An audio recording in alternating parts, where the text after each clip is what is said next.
First of all, we all think like who are the people who will be hiring us after doing the certifications or after building a career into the cybersecurity. And the second step, the second main question is like who are the people who would be at risk. So basically, there are multiple options wherein starting from the consultancy, security consultancy services, the government, the national infrastructure, the companies, telcos, even the banks, societies, law firms, charities, pharmaceuticals companies. They are the major one whose data is very important. The engineering companies, oil and gas, the big fours like EY, PwC, and many more, KPMG and all, the retail businesses, and the list goes on and on and on. So these are the few which I have dropped, like the major players who are hiring these cybersecurity professionals at the moment. So the next point is like I'll tell who to overcome everything is like anyone who's having a data or a huge amount of data, who is dealing into financial data or a personal data or a banking data or any kind of data, or any business logicals data and everything. So whoever whichever firms is holding those kinds of data would be requiring this cybersecurity services and the cybersecurity professionals. So overall, you can see like there are a lot of opportunities if you get into this domain. Now, we need to understand like why we need to get into the domain. Now, why these companies are facing a huge amount of threats, why these companies are so much scared that they are investing million and billion dollars into hiring professionals, keeping defensive team, the offensive team, and all those things which is required to protect their data. Now let us understand what are the threats. Now the threats in the digital world are considered as anything that challenges security. So any event or any kind of attack that has been done on an organization's network or a web servers or websites, anything, so that is considered as a threat. Now a threat can be furthermore divided into many other steps. You can say the first one I'll be talking about, the hacktivist. Now hacktivist is a term known into the cyber world, that is, you can say people or a group of people who are not happy with the government, and they try to surpass the government powers, and they try to attack the government websites, the government you can say stockholding websites and all, and they try to attack the economy of the particular government or the country. So those are called as hacktivists. They always come with a huge amount of people, you don't know from where, multiple targets, multiple locations, and they try to force the government to listen to the people and what exactly they are trying to say and all those things. So those are called as hack twist. The second one is the organized crime. Now organized crime is furthermore divided into many categories. I'll just list you down few. So first, organized crime is a crime which you would have basically faced up, you would have listened, got a call from any unknown person asking your details about your bank and all, your credit card has been blocked, all those, you can say the scammers, which are kind of scammers which are trying to bluff the innocent people, and they try to extract the money or get the money from them, either by creating a fear among themselves, or either just playing with the words. So those one of the organized crime is that. The second one is the group of hackers trying to attack a particular financial institutions to get a huge amount of money, anything, getting financial benefits, attacking, hacking, and doing certain activities which are not legal. So those are also called as organized crime. Even sometimes the cyber warfare, like you would have heard, like two countries are attacking each other's websites, web servers and domains to take control of the entire, you can say, the websites or web servers of particular country or something like that. So those are also considered as a organized crime. So there are many more examples I can give you into the organized crime. The third one is the state sponsored. Now, state sponsored are the people or the hackers who has been hired by the government to get the intelligence of their rival or into a warlike situations to get the information. They try to attack. They pay them and they tell them to get the informations about the enemy, what are their locations, any intelligence, whatever that can be helpful for them. Then comes the script kiddies. Now, these are the people who just entered into the cybersecurity domain, and they are well versed with the certain amount of tools and everything, which is with the help of those particular tools, they'll be able to do certain activities, do certain kind of hacking activities on anyone in like any servers or any network in the world.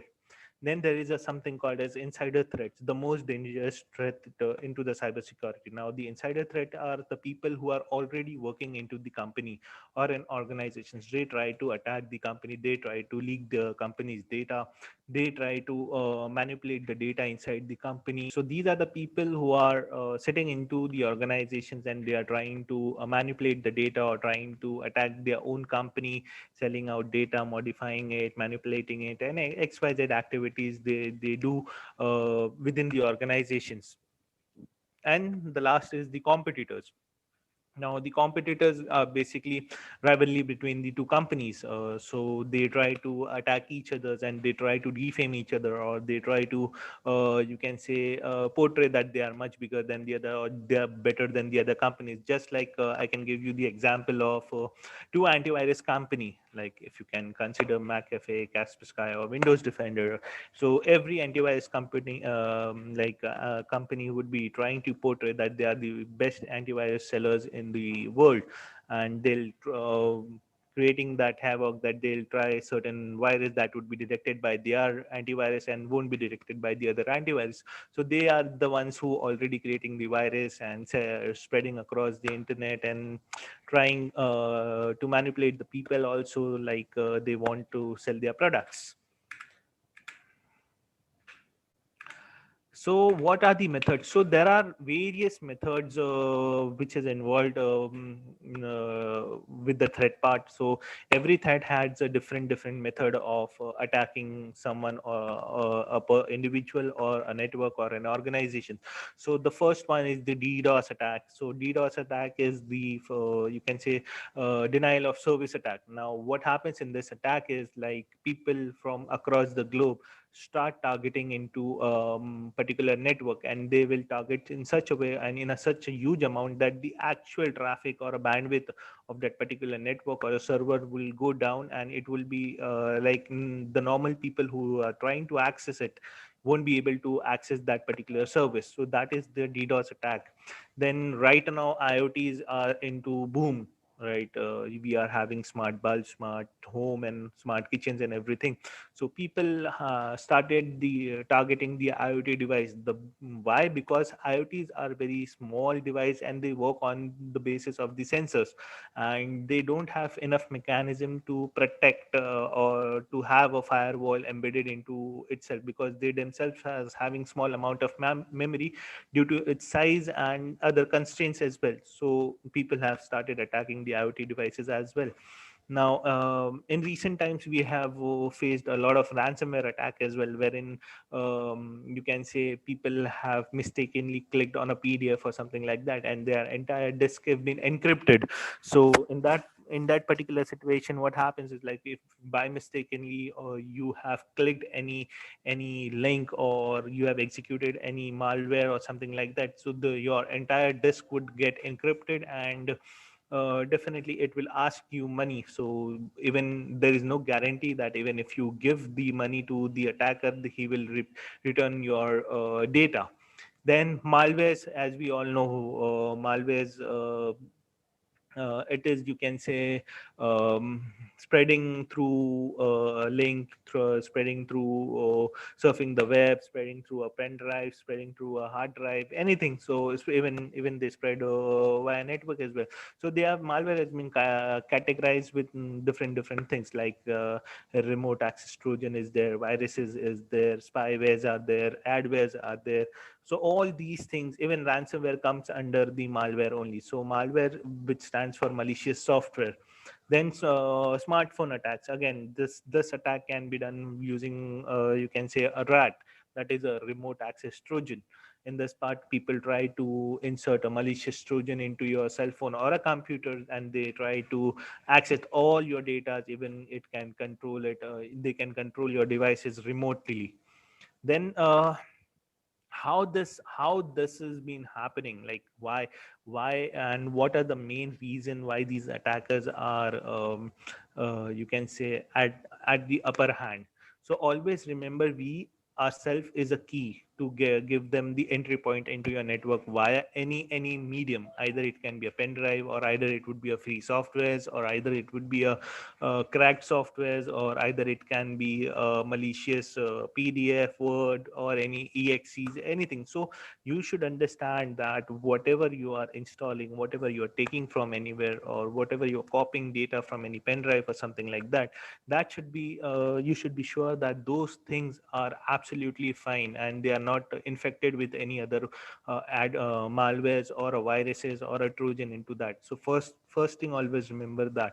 Secondly, the lack of knowledge. So as we know that most of the people are not aware of the cybersecurity and what all things it can happen, or what all havoc it can create into their life. They don't know that. So lack of knowledge plays a very important part. And yes, inside the threat, as I talked about the insider threats, the disgruntled employees doing frauds into their company and all those things. So that is one of the major reasons. And social engineering as well. So social engineering is something like bluffing with the human mind, or bluffing the human. So they try to convince you to, or they try to leverage you into a such a you can say, leverage you into scamming part and all those things. They try to convince you to share your data, share your credit card details, click on a particular link, or and many more stuff. So those are the things that is being done into the social engineering stuff. So, and also the attack vectors continue to develop and evolve with the digital age. So earlier when I started my career, DDoS was one of the major attack, but now the DDoS has gone beyond, gone outdated. Still it works, but it has gone outdated. Now it is an era of ransomwares, rat viruses, and all those things. So you cannot stop this particular a type of attack, because as and when technologies grow, new technologies evolve, the new type of attack vectors surface into the market, or into the digital world. So we need to keep ourselves updated with the latest things, what we latest attacks which are going on into the digital world. So always make an habit, like you should have at least a basic knowledge of what exactly is happening into the world.